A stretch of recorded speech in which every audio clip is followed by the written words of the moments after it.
तो अगर मैं प्रिसाइसली देखता था तो मैं क्या कह रहा था कि माशी तौर पे रशिया मजबूत तो नहीं है, लेकिन रशिया बड़ी तेजी से उभरा है और यानी बायपोलर वर्ड जो है वो अभी नजर आ रहा है। मल्टीपोलर वर्ड के जो साइंस हैं वो मुझे फिलहाल नजर नहीं आ रहे।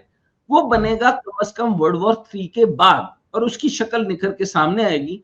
और वर्ल्ड वॉर 3 के अंदर जो मैंने आपको कहा है कि अनकरीब मैं देखता हूं वर्ल्ड वॉर 3, लेकिन उसके अंदर मैं किसी किस्म के अंदर चाइना की इन्वॉल्वमेंट नहीं देख रहा। अच्छा, अब इसके ऊपर जो मुझे बहुत क्रिटिसिज्म आया कि आप कह रहे हैं कि चाइना कावर्ड है, चाइना फलां है, चाइना ये है, चाइना वो है।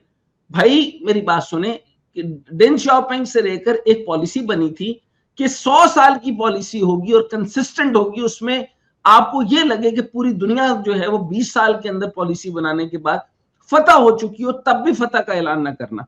100 साल कंसिस्टेंट पॉलिसी को फॉलो करोगे तब जाके उसके रिजल्ट मिले, चाहे आपको ओवरवेलमिंग रिजल्ट्स क्यों ना मिले, चाहे आप बिल्कुल जो है वो ग्रैंडियोसिटी के उस मुकाम तक पहुंच जाए जहां आपको समझ नहीं आ रही। अब मैं सिनेरियो आपके सामने रखता हूं।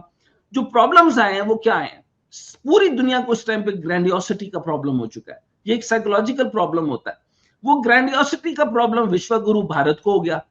आपने एम्बेसडर साहब से सुना, मैं इनसे कायल हो गया कि मैंने कहा वर्ल्ड वॉर 2 के दरमियान 3 के दरमियान में हमें आपस में ट्रूस कर लेना चाहिए और हमें जो है क्योंकि दो न्यूक्लियर पावर को आपस में लड़ना नहीं चाहिए और बेहतर तरीके से इस मामले को देखें और हम अपनी कुव्वतों को संभाल के रखें। अगला क्या स्ट्रक्चर बनेगा, दुश्मनी कायम रखेंगे, वो एक अलग बात है, लेकिन बैकडोर डिप्लोमेसी कायम रखते हैं। इसी तरह बांग्लादेश को भी समझाते हैं और जरा मामलात को जरा हल करके रखते हैं, क्योंकि अमेरिका गिर रहा है और गिरते गिरते उसने बहुत सारे ऑपरेशंस करने हैं।